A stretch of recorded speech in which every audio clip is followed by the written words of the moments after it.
After 4 decades away, Walter Thompson returns to his hometown of Riverdale to run the local newspaper as a retirement project. But when he witnesses police harassing a young black man, memories of his own unjust arrest resurface. Walter soon discovers Sheriff Hastings has built an empire of corruption, traffic stops targeting minorities, assets seized without cause, a private prison pipeline funneling kickbacks to the sheriff's family. As Walter investigates, the threats escalate. Vandalism, surveillance, false arrests. But this respected former federal judge won't back down. With a determined young reporter and brave community members at his side, Walter meticulously documents the corruption that has poisoned Riverdale for decades. When Sheriff Hastings makes his most dangerous move, yet attempting to silence Walter permanently, he discovers the old judge has already set a trap that will bring down his entire corrupt system. One man's retirement project becomes a community's path to justice. Witness the triumph of dignity over intimidation, truth over corruption, and the power of journalism to hold the powerful accountable. Walter's battle against Sheriff Hastings shows that sometimes it takes returning to our past to create a better future. Do you believe one person can truly change a broken system? Like and share your thoughts in the comments below. Walter Thompson stood on Main Street, keys in hand, gazing up at the weathered brick facade of the Riverdale Chronicle. At 73, his tall frame remained imposing despite the slight stoop that years on the federal bench had given him. The late afternoon sun cast long shadows across the street as he unlocked the door to what was now his newspaper. 40 years, that's how long it had been since he'd called Riverdale home. The town had changed, shrunk, really. Storefronts that once bustled with commerce now displayed for lease signs, their windows gathering dust. Yet something had drawn him back after his retirement from the judiciary. "Judge Thompson, is that really you?" Walter turned to see Mrs. Gladys Peterson, his third-grade teacher now well into her 90s, supported by a metal walker. "Mrs. Peterson," he smiled warmly. "Still keeping an eye on your former students, I see." "Someone has to," she chuckled. "Though I never expected to see a former student of mine become a federal judge, let alone return to buy our little paper." "Just a retirement project," Walter replied modestly. "Something to keep the mind sharp." "Well, we need good journalism around here," she said, her voice dropping. "Things aren't what they used to be." Before Walter could inquire further, a patrol car rolled slowly down the street, the driver deliberately slowing as he passed. The officer inside, a heavy-set man with a crew cut, stared at Walter with undisguised contempt before accelerating away. Walter felt a chill that had nothing to do with the evening breeze. Something about the man seemed vaguely familiar, but he couldn't place him. Inside the newspaper office, Walter found a space frozen in time. Ancient computers hummed on wooden desks. Yellowing newspapers lined the walls, editions from more optimistic days. "Hello, anyone here?" he called out. A young woman emerged from the back room, wiping ink-stained hands on her jeans. "You must be our new owner," she said. "I'm Sarah Chen, your only remaining full-time reporter, photographer, and occasional delivery person." "Walter Thompson," he introduced himself. "Pleasure to meet you, Ms. Chen." "Everyone calls me Sarah," she replied. "Fair warning, Judge Thompson, you just bought yourself a financial headache. Subscriptions are down 60% in the last 5 years." Walter smiled. "I didn't buy it as an investment, I bought it because every community needs a voice." As Sarah gave him a tour of the facilities, Walter's cell phone rang. It was Marcus Williams, his realtor, confirming the keys to his new house were ready. Later that evening, after settling into his newly purchased Victorian home on Elm Street, Walter decided to walk back to the newspaper office. He'd forgotten his reading glasses on the desk. The streets were quiet, but as he approached the Chronicle building, he heard raised voices from the alley nearby. 2 uniformed deputies had a young black man pressed against a wall, the beam of their flashlights harsh in the darkness. "I told you I'm just walking home from work," the young man protested. "And I told you, boy, that we decide who walks where in this town after dark," one deputy growled, roughly patting him down. Walter stepped closer. "Excuse me, officers, is there a problem here?" Both deputies turned, startled. The taller one recovered quickly, hand moving to rest on his holstered weapon. "This doesn't concern you, old-timer, move along." "Actually," Walter said calmly, "as a citizen I have the right to observe police activity. And as the owner of this building, I have a particular interest in what happens on my property." "Your property?" The shorter deputy seemed uncertain now. "Walter Thompson, new owner of the Riverdale Chronicle, and you gentlemen are—" The young man being detained looked at Walter with a mixture of surprise and relief. The taller deputy stared hard at Walter before spitting on the ground near his feet. "Deputies Rankin and Collins," he finally said. "Just conducting routine patrol. This individual matches the description of a suspect." "What crime?" Walter asked. The deputy's face hardened. "We don't answer to you." Walter pulled out his phone and began recording. "Perhaps not, but I believe you do answer to proper procedure. I'd appreciate your badge numbers as well." The deputies exchanged glances before reluctantly releasing the young man. "We'll be reporting this interference to Sheriff Hastings," Deputy Rankin threatened as they retreated to their patrol car. The young man straightened his disheveled clothing. "Thank you, sir, I'm Marcus Johnson." "Walter Thompson," he replied, extending his hand. "Are you all right, Mr. Johnson?" "Yes, sir, nothing I haven't experienced before in Riverdale." As the patrol car drove away, Walter noticed a figure watching from across the street, a man in a sheriff's uniform. Even in the dim streetlight, Walter could see his cold smile before he turned and walked away. Something about that smile stirred a distant memory, but Walter pushed it aside. He'd need to learn more about Sheriff Hastings and his department. Tomorrow would be soon enough to begin asking questions. For tonight, it was clear his retirement project had just become something much more significant. The following morning, Walter sat in his office at the Chronicle, reviewing the footage he'd captured of the deputies harassing Marcus Johnson. The video was clear enough: two officers, no probable cause, excessive intimidation. He'd seen similar patterns throughout his judicial career. Walter dialed the number Marcus had given him the night before. "Mr. Johnson, Walter Thompson here. I want to follow up on last night's incident. Would you be willing to make a formal complaint?" There was a pause on the line. "I don't know, sir. People who complain about the sheriff's department tend to have more trouble down the road." "I understand your concern," Walter replied. "But if this is a pattern, it needs documentation. I'll go with you." Another pause. "All right, I can meet you during my lunch break at noon." At precisely 12 o'clock, Marcus arrived at the newspaper office. The young man was dressed in the uniform of the local supermarket, his name tag identifying him as assistant manager. "I've worked there 5 years," Marcus explained as they walked toward the sheriff's office. "Born and raised here in Riverdale." "Things got worse after Sheriff Hastings took over 3 years ago," Walter nodded. "Has he always targeted young black men specifically?" "Not just us. Latinos, anyone who doesn't belong according to him, but yeah, we get the worst of it." The sheriff's department occupied a modern building at the edge of town, all glass and steel, incongruous against Riverdale's aging infrastructure. Inside, a receptionist regarded them with suspicion. "We'd like to file a formal complaint about an incident last night involving deputies Rankin and Collins," Walter stated firmly. "Sheriff Hastings handles all complaints personally," she replied. "He's in a meeting." "We'll wait," Walter said, taking a seat in the lobby. Marcus stood awkwardly until Walter patted the chair beside him. 45 minutes passed before a door opened, and a tall, broad-shouldered man with silver hair emerged. Sheriff Bill Hastings had the weathered face of someone who spent considerable time outdoors, with cold blue eyes that narrowed when they landed on Walter and Marcus. "You're the newspaper man," he said, ignoring Marcus entirely. "Heard you were interfering with my deputies last night." Walter rose to his full height. "I witnessed your deputies harassing a citizen without cause. Mr. Johnson would like to file a formal complaint." Hastings smirked. "In my office." The sheriff's office was a shrine to his authority, walls covered with commendations, photos with politicians, mounted hunting trophies. He sat behind a massive desk, not offering either man a chair. "Let me explain something," Hastings began, his tone deceptively casual. "Riverdale has changed since you left, Thompson. We've got drug problems, gang activity from the city moving in. My deputies were conducting legitimate police work by harassing a law-abiding citizen walking home from work." Walter countered. "Mr. Johnson here matches the description of a suspect in a recent burglary," Hastings said, finally acknowledging Marcus with a dismissive glance. "What burglary?" Marcus asked. "There's been no report of any burglary in the Chronicle." "Not everything makes your failing newspaper," Hastings snapped. "Now, do you have an actual complaint or are you wasting my time?" Walter placed his phone on the desk, video queued up.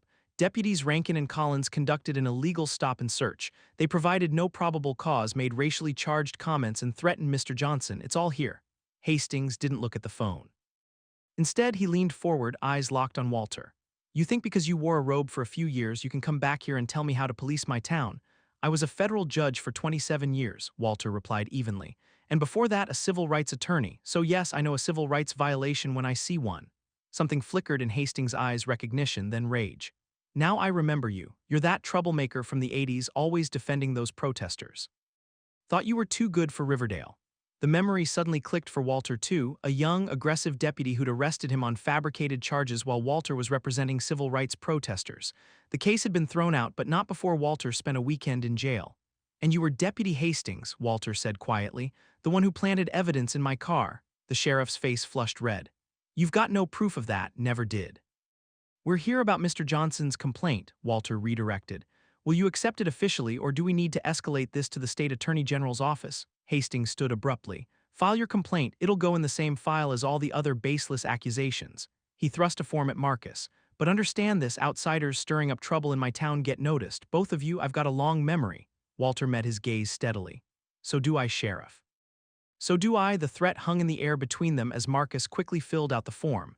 As they left the building, Marcus whispered, "He's going to make things worse for me, isn't he?" Walter placed a reassuring hand on the young man's shoulder. "Not if I have anything to say about it. That man has been bullying people for 40 years. It's time someone stood up to him." What Walter didn't say was how the confrontation had crystallized his purpose in returning to Riverdale. This wasn't just about running a small-town newspaper anymore. This was about facing an old injustice that had apparently grown into a system of oppression. The battle lines had been drawn. Walter sat at his desk in the Chronicle office, meticulously organizing his notes from the confrontation with Sheriff Hastings. The afternoon sun filtered through the dusty blinds, casting striped shadows across decades-old filing cabinets. Sarah Chen entered, carrying 2 cups of coffee. "Thought you might need this," she said, placing one beside him. "How did it go at the sheriff's office?" Walter accepted the coffee gratefully. "Educational, let's just say Sheriff Hastings and I have history, none of it pleasant." Sarah perched on the edge of the desk. "I'm not surprised. Hastings runs this county like his personal fiefdom. Nobody challenges him." "Until now," Walter replied. "Sarah, I need to understand what's happening in Riverdale. The systematic harassment I witnessed isn't isolated, is it?" Sarah shook her head. "Far from it. I've tried reporting on police misconduct, but advertisers threatened to pull out. Previous owner wouldn't risk it." Walter leaned forward. "Let me be clear, I didn't buy this paper to make money. I bought it because a free press is essential to a functioning democracy." "Bold words," Sarah smiled. "So what's the plan?" "Methodical investigation," Walter replied. "We need to document patterns, gather testimonials, review public records, start with traffic stop data and arrest records." "Those are public information, but good luck getting them," Sarah said. "The department claims their system is being upgraded, has been for 2 years now." Walter's eyes narrowed. "There are ways around obstructive tactics. I still have contacts in the Justice Department." For the next week, Walter and Sarah developed their strategy. They published a small notice in the Chronicle requesting community input about law enforcement experiences. Meanwhile, Walter used his legal expertise to file Freedom of Information requests for arrest records, department budgets, and civil asset forfeiture data. "Divide and conquer," Walter instructed. "I'll handle the records and financial investigation. You gather community testimonials discreetly." Sarah proved invaluable, using her local connections to arrange confidential interviews. Slowly, they built a database of incidents, traffic stops disproportionately targeting minorities, selective enforcement of ordinances, excessive fines. Walter was reviewing financial records when he noticed a pattern. "Property seizures increased 300% under Hastings," he muttered. "And look at this, county budget shows an auxiliary law enforcement fund that's not properly documented." "What does that mean?" Sarah asked. "It means money's flowing somewhere it shouldn't," Walter replied. "We need to cross-reference asset forfeitures with court records." One evening, as Walter walked to his car after a late night at the office, he noticed a patrol car parked across the street, its occupant watching the Chronicle building. The surveillance continued for days, subtle but unmistakable. "They're trying to intimidate us," Sarah observed, drawing the blinds against another patrol car slowly circling the block. "Document everything," Walter advised. "Date, time, vehicle number." The breakthrough came from Marcus Johnson, who visited the office after hours. "I've been talking to people," he said nervously. "There's a pattern with these seizures. Sheriff's Department targets vehicles at the end of each fiscal quarter. They're meeting some kind of quota." Walter nodded. "Do people contest the seizures? Most can't afford to," Marcus explained. "And those who try find themselves facing additional charges." The story was building, but Walter knew they needed irrefutable evidence. He spent hours in the county clerk's office, requesting case files from forfeiture hearings. The clerk, an elderly woman named Dorothy, pulled him aside. "Judge Thompson, be careful. Last reporter who requested these records found his house broken into the next day." Walter thanked her for the warning. That night, he copied all sensitive documents and stored them in a secure cloud account. 3 weeks into the investigation, Walter returned home to find his front door slightly ajar. Inside, the house had been searched professionally with minimal disruption, but the intent was clear. Nothing was taken, but spray-painted across his living room wall were the words, "OUTSIDRS not welcome." Walter photographed everything before calling Sarah. "We need to accelerate our timeline," he told her when she arrived. "They're escalating." Sarah surveyed the damage. "Walter, this is serious. Maybe we should involve the state police." "Not yet," Walter replied. "We need our case airtight first." He pointed to the far corner of the ceiling. "They didn't notice my security cameras. I installed them the day I moved in." The footage showed 2 men in civilian clothes, but with the unmistakable bearing of law enforcement. Walter's years on the bench had taught him to recognize cops even out of uniform. The next morning, Walter published his first article, Factual, Measured, focusing only on the documented disparities in traffic stops and the suspicious pattern of end-of-quarter vehicle seizures. No direct accusations, just data and questions. The reaction was immediate. By noon, 3 advertisers had called to cancel their contracts. By evening, Walter received a call from the bank that held the Chronicle's mortgage, suddenly questioning the loan terms. As Walter left the office that night, Sheriff Hastings was waiting in the parking lot, leaning against his personal vehicle. "Interesting article, Judge," he said with a cold smile. "Though I noticed plenty of insinuation but no actual evidence of wrongdoing." "The data speaks for itself," Walter replied calmly. "Just a friendly warning," Hastings said, his smile disappearing. "Small towns have long memories. Folks who stir up trouble often regret it." Walter met his gaze. "I haven't forgotten that lesson, Sheriff. That's precisely why I'm here." As Hastings drove away, Walter's phone rang. It was Marcus Johnson. "Mr. Thompson," his voice was tense, frightened. "2 deputies just came to my apartment. They said they found drugs in my car. They're taking me in." Walter felt his stomach tight. The battle had escalated faster than anticipated. Walter wasted no time after Marcus's call. He grabbed his coat and legal notepad, years of judicial instinct kicking in. Sarah insisted on accompanying him to the county jail. "They can't just arrest him on fabricated charges," she said as they drove through the darkened streets. "They can and they have," Walter replied grimly. "The question is whether they expect to make it stick." The Riverdale County Detention Center was a stark concrete structure on the outskirts of town. Inside, a bored-looking deputy manned the intake desk. "I'm here to see Marcus Johnson, brought in tonight," Walter stated firmly. "I'm acting as his legal counsel." The deputy's eyebrows raised. "You're a practicing attorney, sir." "I maintain my bar membership," Walter responded. "And Mr. Johnson has requested my assistance." After 20 minutes of deliberate delay, they were escorted to a small interview room.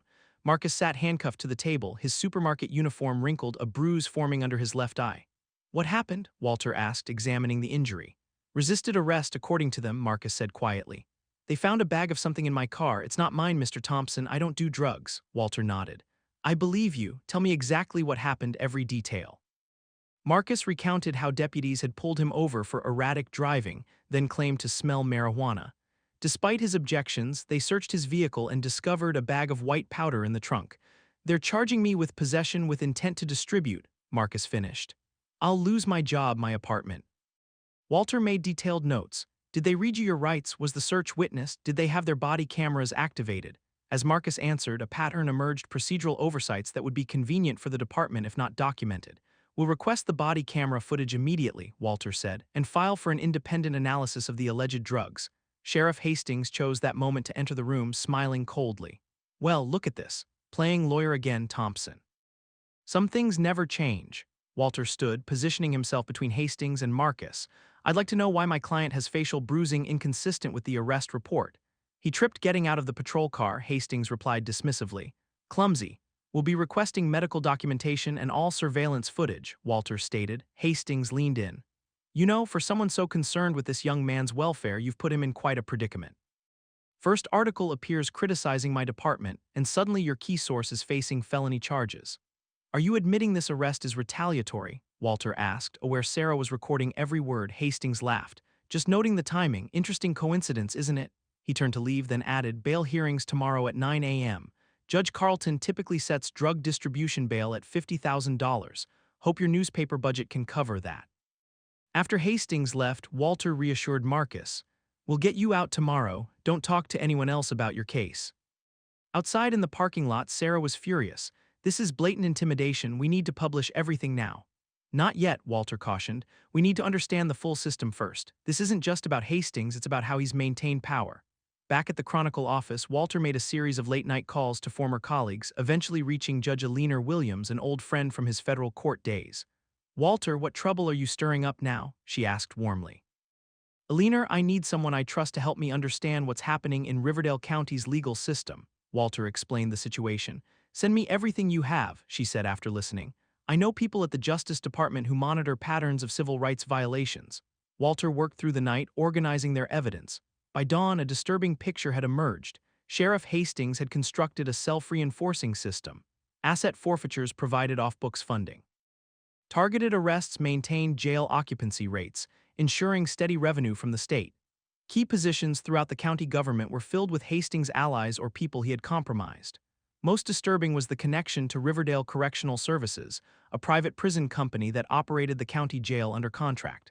Financial records showed the company paid consulting fees to an LLC registered to Hastings' brother-in-law.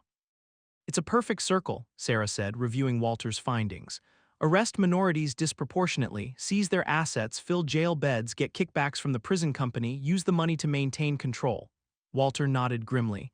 And anyone who objects faces fabricated charges or economic pressure. The bail hearing for Marcus went exactly as Hastings predicted. Judge Carlton, a thin man with nervous eyes, set bail at $50,000 without considering Marcus's clean record or community ties. Your Honor, this is punitive and excessive, Walter objected. Your objection is noted, Mr. Thompson, Carlton replied, avoiding eye contact. Next case. Walter paid the bail from his personal funds. Outside the courthouse, Marcus expressed his gratitude but also his fear. What happens now? They'll just arrest me again on something else. Now, Walter said, determination hardening his voice, we map the entire system. Every connection, every financial tie, every abuse of power. Then we break it apart piece by piece. That afternoon, Walter received a text message from an unknown number. County Road 27, tonight 9 p.m., come alone, information about Hastings. Walter showed the message to Sarah. Could be a trap, she warned. Could also be our breakthrough, Walter replied. Either way, I need to know. He drove out to the remote meeting spot that evening, taking precautions, leaving documents with Sarah detailing his whereabouts, activating tracking on his phone, carrying a small recording device. A pickup truck was already parked at the designated location. As Walter approached, a figure emerged, Dorothy from the county clerk's office. Judge Thompson, she whispered, I wasn't sure you'd come. What information do you have, Dorothy? She handed him a USB drive. Financial records going back 5 years, shows how the forfeiture money moves through shell companies. I've been making copies bit by bit. Why are you doing this? Walter asked. It's risky. Dorothy's face hardened. My grandson's serving 10 years for a small amount of marijuana. White kids get probation for the same thing. It's not right. As Walter thanked her and turned to leave, headlights suddenly illuminated the area. A patrol car blocked the road ahead. Deputy Rankin emerged, hand on his holstered weapon. Well, Judge Thompson out for a late-night drive. Sheriff said you might be up to something. Walter positioned himself to shield Dorothy. Just enjoying the countryside, deputy. Hands on the car, sir. You too, ma'am, Rankin ordered. We've had reports of drug activity in this area. Walter complied while discreetly pressing record on his device. On what grounds are you detaining us? Suspicious behavior, Rankin replied, beginning a rough pat-down. Well, what's this? He pulled the USB drive from Walter's pocket. Personal property, Walter stated firmly. Rankin smirked. Looks like evidence to me. You're both coming in for questioning. Dorothy began to tremble. Walter spoke calmly. Deputy Rankin, I advise you to consider your actions carefully. Unlawful detention of a former federal judge will attract attention you don't want. Rankin hesitated, then spoke into his radio. After a brief conversation, his demeanor changed. You can go, ma'am, he told Dorothy. As for you, Judge, Sheriff wants a word. Walter nodded to Dorothy. Go home, we'll talk later. As Dorothy drove away, Walter faced the deputy. Lead the way, Deputy Rankin. I'm eager to continue my conversation with Sheriff Hastings. The system was more extensive and more corrupt than Walter had imagined. But now he had proof, and Hastings had just made another mistake. Walter sat in the brightly lit interrogation room of the sheriff's department, outwardly calm despite the deliberate intimidation tactics. They'd confiscated his phone but overlooked the small recording device concealed in his watch, a precaution from his days as a civil rights attorney. The door swung open as Sheriff Hastings entered, flanked by Deputy Rankin. Hastings tossed the USB drive onto the metal table. Secret meetings collecting unauthorized data, Hastings said, taking a seat across from Walter. Some might call that criminal conspiracy. Walter maintained his composure. I'd call it investigative journalism protected by the First Amendment. Journalism? Hastings laughed. Is that what you call manufacturing lies about my department? The financial records on that drive will speak for themselves, Walter replied. As will Dorothy's testimony about how you pressured the clerk's office to restrict public records access. Hastings leaned forward. That drive contains nothing but routine administrative files, and Dorothy Wilson has worked for the county for 30 years without incident. Who do you think people will believe? Walter assessed the implications. They'd already replaced the USB contents, which meant they were genuinely concerned about what it contained. You know, Bill, Walter said, using the sheriff's first name deliberately, I've been wondering why you're so threatened by an old man running a small-town newspaper. Threatened? Hastings scoffed. I'm protecting this community from outside agitators trying to undermine law and order, or protecting a lucrative system of selective enforcement, asset seizure, and private prison kickbacks. Walter countered. A flash of genuine surprise crossed Hastings' face before his mask of control returned. "You're fishing with no bait, Thompson. We're done here." Hastings stood to leave. "Consider this a courtesy warning. Next time I won't be so accommodating." Walter was escorted out without formal charges, exactly as he'd anticipated. Hastings was too calculating to create an official record without cause. Sarah was waiting outside the station in her car, relief washing over her face as Walter approached. "Thank God I was about to call Judge Williams." "That won't be necessary yet," Walter said as they drove away, "but they took the USB and replaced the contents. Dorothy's evidence is compromised." "Not entirely," Sarah replied with a slight smile. "I had her make 2 copies. The second one is locked in the Chronicle's safe." Walter nodded appreciatively. "We need to move quickly now. They know how much we've uncovered." Back at the newspaper office, they worked through the night, analyzing the financial records Dorothy had provided. The data revealed a complex network of shell companies and suspicious transactions linking the Sheriff's Department's civil asset forfeiture program to Riverdale Correctional Services. "Look at this pattern," Walter said, pointing to a spreadsheet. "Quarterly payments from RCS to Hastings Consulting LLC, always following increases in jail occupancy." "And here," Sarah added, "asset seizures spike whenever the payments decrease." By morning, Walter had drafted a comprehensive article detailing the apparent corruption. He carefully framed everything as questions raised by the data rather than direct accusations. "We need to publish this immediately," Sarah urged. Walter shook his head. "Not yet. First, we need to protect our sources and secure our evidence." He picked up the phone and dialed Judge Williams. "Alina, I'm sending you everything we've gathered digitally and by courier. The situation has escalated, and I believe federal oversight may be necessary." After securing their evidence, Walter published the first part of their investigation, focusing solely on the statistical disparities in enforcement and the pattern of asset seizures. The article was meticulously footnoted, every claim supported by public records. The community reaction was immediate and divided. Several business owners called to cancel advertising, citing political controversy. But others reached out with their own stories of harassment and intimidation. Marcus Johnson organized a group of young community members who began distributing the Chronicle to homes and businesses that couldn't afford subscriptions.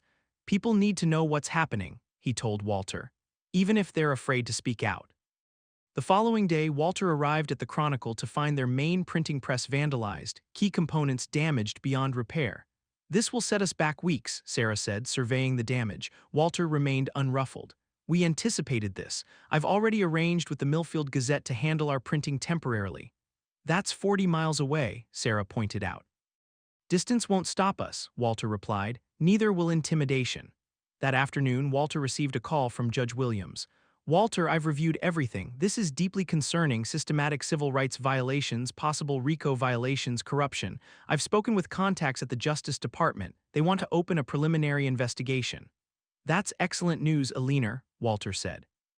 But she cautioned, they need more documented testimony from victims, direct evidence of the financial kickbacks, proof that Hastings is personally directing the discriminatory enforcement. Walter considered this. "We have more witnesses coming forward daily. The challenge is protecting them from retaliation." "Document everything," Williams advised. "And Walter, be careful. Men like Hastings don't surrender power willingly." The warning proved prescient. That evening, as Walter drove home, flashing lights appeared in his rearview mirror. Deputies Rankin and Collins ordered him out of his vehicle. "Step out slowly, hands where we can see them," Rankin demanded. Walter complied, activating his recording device. "May I ask the reason for this stop?" "Your vehicle matches one reported in a hit and run," Collins claimed, despite Walter's car showing no damage. "That's interesting considering I've been at the newspaper office all day with multiple witnesses," Walter replied. The deputies conducted an aggressive search of his vehicle, finding a small bag of white powder in the trunk identical to the tactic used against Marcus. Well, Rankin smirked. "Looks like we have another drug arrest." Walter remained composed. "Deputy Rankin, I'm curious, did you plant that evidence before or after activating your body camera?" Rankin's smile faltered slightly. "Because," Walter continued, "I installed dashboard cameras in my vehicle the day I returned to Riverdale. They're currently streaming to a secure server. I also have a recording device documenting this entire interaction." The deputies exchanged uneasy glances. "Furthermore," Walter added, "Judge Alina Williams of the Federal District Court is expecting my call within the hour. Any interruption will trigger a federal inquiry." After a tense standoff, the deputies reluctantly allowed Walter to leave without arrest, but the message was clear: Hastings was escalating. Back at his home, Walter found his front door ajar again. This time, nothing was vandalized, but his files had been thoroughly searched. On his desk sat a single document, Marcus Johnson's juvenile record, sealed by court order but somehow accessed by the sheriff's department. The implicit threat was unmistakable. Anyone who stood with Walter would have their past exposed. Instead of intimidating Walter, this latest move solidified his resolve. The next morning, he published their most explosive article yet, detailing the systematic harassment of witnesses, including evidence of planted drugs and illegal searches. By noon, the Chronicle's website had crashed from traffic volume. Walter received calls from state media outlets seeking comment. The spotlight was turning toward Riverdale. They'll retaliate again, Sarah warned as they prepared the next day's edition. Walter nodded grimly. Yes, but now they'll have to do it with the state watching. We've changed the dynamics, Sarah. They can't operate in the shadows anymore. That night, as Walter reviewed security footage from his home cameras, his phone rang. It was Judge Williams again. Walter, the Justice Department has authorized a preliminary investigation. They're sending agents next week, but until then, you're vulnerable. I understand the risks, Alina. Be prepared for anything, she warned. Men like Hastings often make their most dangerous moves when cornered. Walter didn't know yet how prophetic those words would prove to be. Walter stared at his computer screen, reviewing the final draft of their most comprehensive exposé yet. The article meticulously detailed the entire corrupt system, selective enforcement patterns, financial irregularities, and witness intimidation. Each claim was backed by public records, witness testimonies, and financial data. This goes beyond local corruption, Sarah said, reading over his shoulder. We're talking about systematic civil rights violations across an entire county. Walter nodded grimly. The evidence is irrefutable now. Sheriff Hastings has operated this scheme for years without oversight. The Chronicle's latest edition contained a front-page headline that left no room for ambiguity. Financial records reveal Sheriff's Department profiting from selective enforcement. Within hours of publication, the article was picked up by regional news outlets. By evening, state media began calling for comments. Walter's methodical approach had paid off. The story was too well documented to dismiss. The state attorney general's office just called, Sarah announced, covering the phone's microphone. They want copies of all our evidence. Walter's expression remained measured. Tell them everything has been submitted to Judge Williams at the federal district court. They should coordinate with her office. The sheriff's department's initial response was silence, a tactical error that only amplified public interest in the story.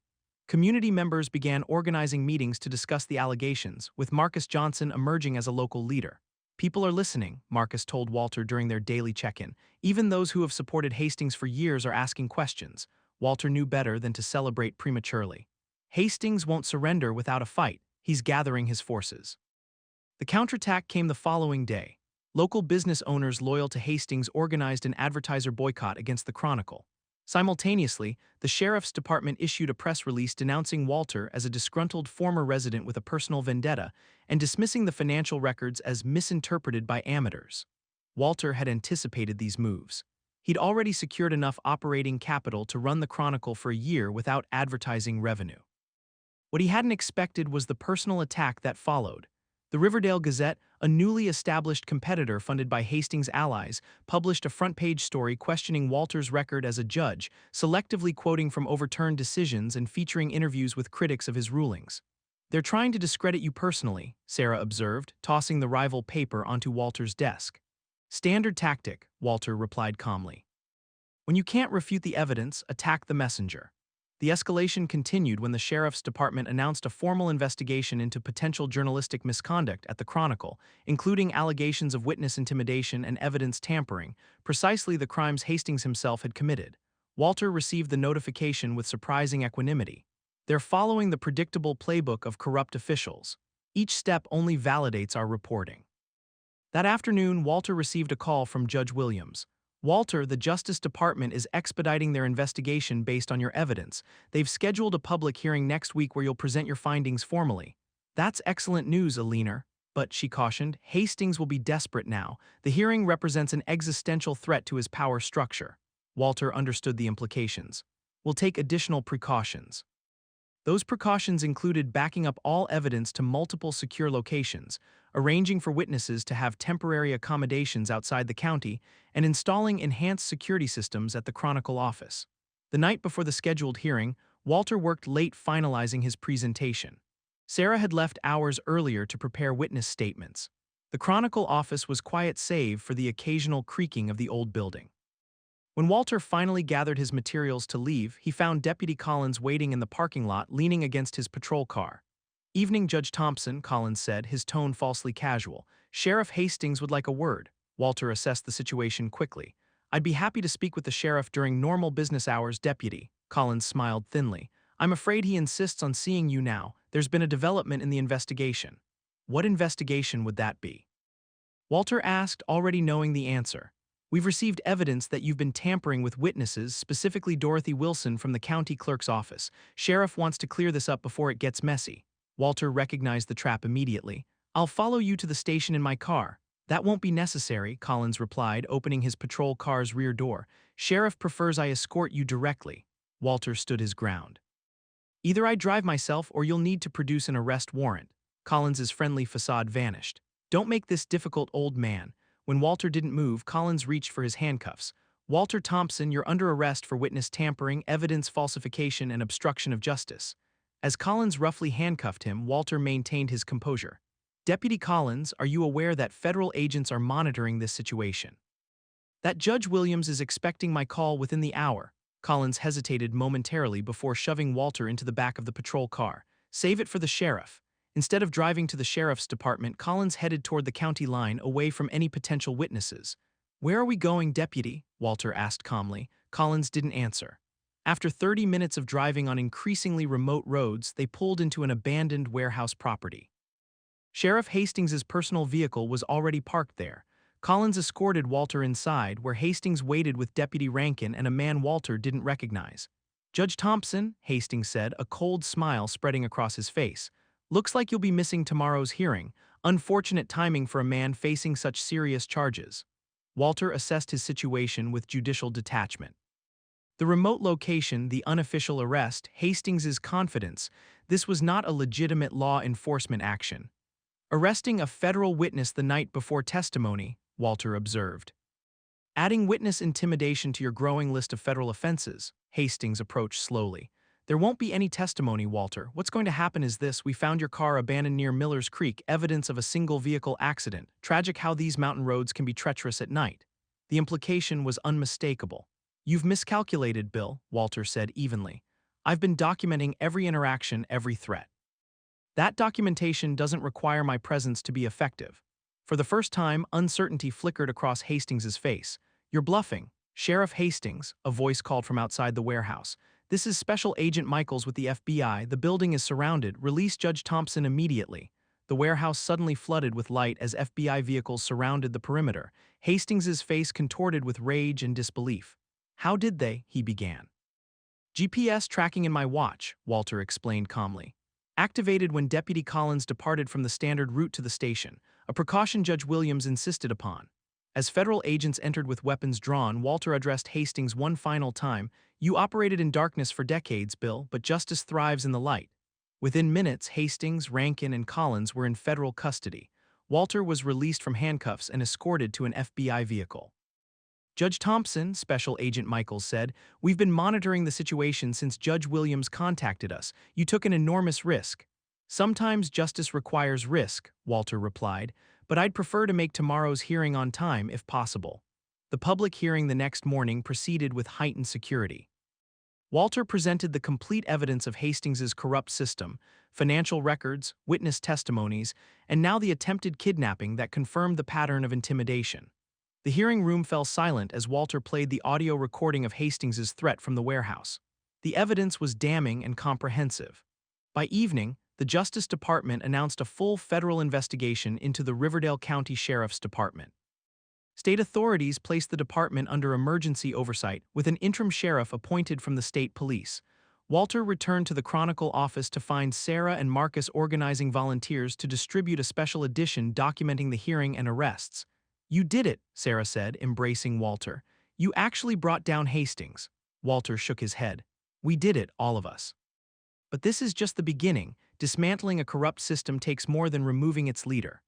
As Walter looked around at the community members who had joined their cause, Dorothy from the clerk's office, Marcus and his friends, business owners who had defied the boycott, he realized that Riverdale had found its voice again. The Chronicle's job was just beginning. Walter Thompson stood at the courthouse steps, surrounded by reporters from state and national media outlets. At 73, he appeared energized rather than exhausted by the events of the past months. A free press and an engaged citizenry are the cornerstones of accountability, he stated into the microphones. What happened in Riverdale wasn't just about one corrupt sheriff, it was about a system designed to benefit the powerful at the expense of the vulnerable. The federal investigation had expanded dramatically in the 2 weeks since Sheriff Hastings' arrest. FBI agents had seized records from the sheriff's department, county offices, and Riverdale Correctional Services. 8 deputies had been suspended pending investigation, and Judge Carlton had resigned rather than face federal scrutiny. Inside the federal courthouse, Walter took his seat in the gallery. Today marked the formal hearing where the full scope of evidence would be presented to determine whether federal oversight of Riverdale County law enforcement would continue. Sarah slid into the seat beside him. "Nervous?" she asked. Walter shook his head. "Justice doesn't require my emotions, only my evidence." The courtroom fell silent as Judge Eleanor Williams entered. Her presence had ensured federal attention to Walter's evidence from the beginning. "These proceedings will determine the extent of federal intervention required in Riverdale County," she began. "The Justice Department will present its preliminary findings, followed by testimony from affected community members." Special Agent Michaels approached the podium with methodical precision. "Your Honor, our investigation has uncovered systematic civil rights violations spanning more than a decade under Sheriff Hastings' leadership." Agent Michaels presented a devastating array of evidence: financial records showing millions in unaccounted asset forfeitures, statistical proof of discriminatory enforcement, documentation of witness intimidation, and recorded threats against Walter himself. "Perhaps most disturbing," Michaels continued, "is the connection between increased arrests of minority citizens and payments from Riverdale Correctional Services to companies controlled by Sheriff Hastings' family members." The most powerful testimony came from community members. Marcus Johnson described his fabricated arrest. Dorothy Wilson detailed how public records were systematically concealed. Business owners explained how the sheriff's department leveraged economic pressure against dissenters. Walter was the final witness called. "Judge Thompson," Special Agent Michaels began, "could you explain what initially prompted your investigation into Sheriff Hastings' department?" Walter leaned toward the microphone. 40 years ago, Deputy Bill Hastings arrested me on fabricated charges when I represented civil rights protesters in Riverdale. Those charges were dismissed, but the experience taught me how power can be abused when unchecked." "And what did you find when you returned to Riverdale?"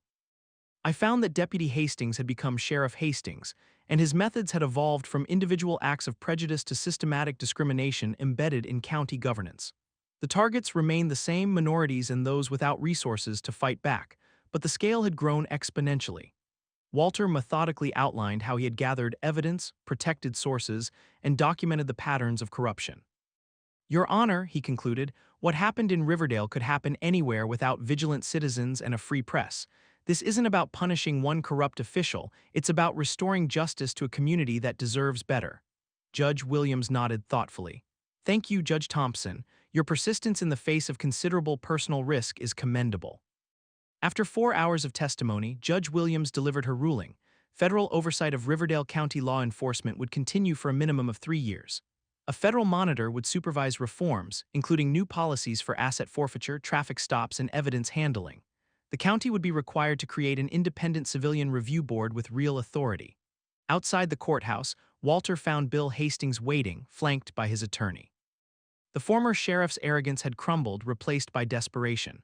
"Walter," Hastings said quietly, "we should talk. This doesn't have to go further." Walter regarded him steadily. "It's too late for deals, Bill. Justice doesn't negotiate." "You've made your point," Hastings insisted. "You've won. What more do you want?" "This was never about winning," Walter replied. "It was about truth. The system you corrupted will be reformed with or without your cooperation." As Hastings was led away by his attorney, Marcus approached Walter. "Mr. Thompson, I wanted to thank you. What you did for Riverdale, for all of us, it's changed everything." Walter smiled. "What we did together, Marcus, you showed remarkable courage." "I've been thinking," Marcus said. "After watching you these past months, I'm considering law school." Walter nodded approvingly. "The law needs people who understand injustice firsthand. I'd be happy to help you prepare for the LSAT." 3 months later, Walter sat in his office at the reinvigorated Riverdale Chronicle. Circulation had tripled. The newspaper had become a model for investigative journalism in small communities. Sarah entered with coffee and the day's edition. The headline read, "Reform Commission announces new police oversight MEASURES." "Our coverage of the reforms is getting statewide attention," she said proudly. The State Press Association wants you to speak at their annual conference. Walter smiled. Tell them I'll speak, but only if they allow 2 minutes for a promising young journalist to introduce me. Sarah blushed. You don't have to do that. Credit where it's due, Walter insisted. This was never a one-man effort. Walter's phone rang, Judge Williams calling with news. The Justice Department's investigation had expanded to 3 neighboring counties with similar patterns of discrimination. Your work in Riverdale created a blueprint, she told him. Communities are examining their law enforcement practices statewide. As Walter ended the call, Marcus arrived for their weekly LSAT preparation session. The young man had become a community leader, organizing civic education workshops and voter registration drives. I have news, Marcus announced. The interim sheriff has asked me to serve on the new Civilian Oversight Committee. Walter nodded approvingly. A wise choice. Your experience gives you perspective the committee needs. Later that evening, Walter walked through downtown Riverdale. The atmosphere had changed perceptibly. Community members of all backgrounds gathered at local businesses, engaged in open conversation. The fear that had pervaded the town was lifting. Outside the sheriff's department, now under new leadership with state-mandated training in progress, Walter paused. The building symbolized how institutions meant to protect could become instruments of oppression when accountability failed. But it also represented possibility. With proper oversight, transparent policies, and engaged citizens, these same institutions could fulfill their intended purpose, serving all people equally. Walter continued his walk, greeting neighbors as he passed. At 73, he had found an unexpected final chapter in his career, not as judge or attorney, but as a guardian of truth in the community that had once rejected him. The Chronicle's latest editorial lay folded in his pocket, its conclusion capturing what he had come to understand through this journey. Justice is never merely the punishment of wrongdoing, but the restoration of what was broken. In Riverdale, we are witnessing not just the end of corruption, but the beginning of healing. Our community's strength lies not in forgetting the past, but in ensuring it shapes a more equitable future. The work continues, as it always must when justice is the goal rather than merely the slogan.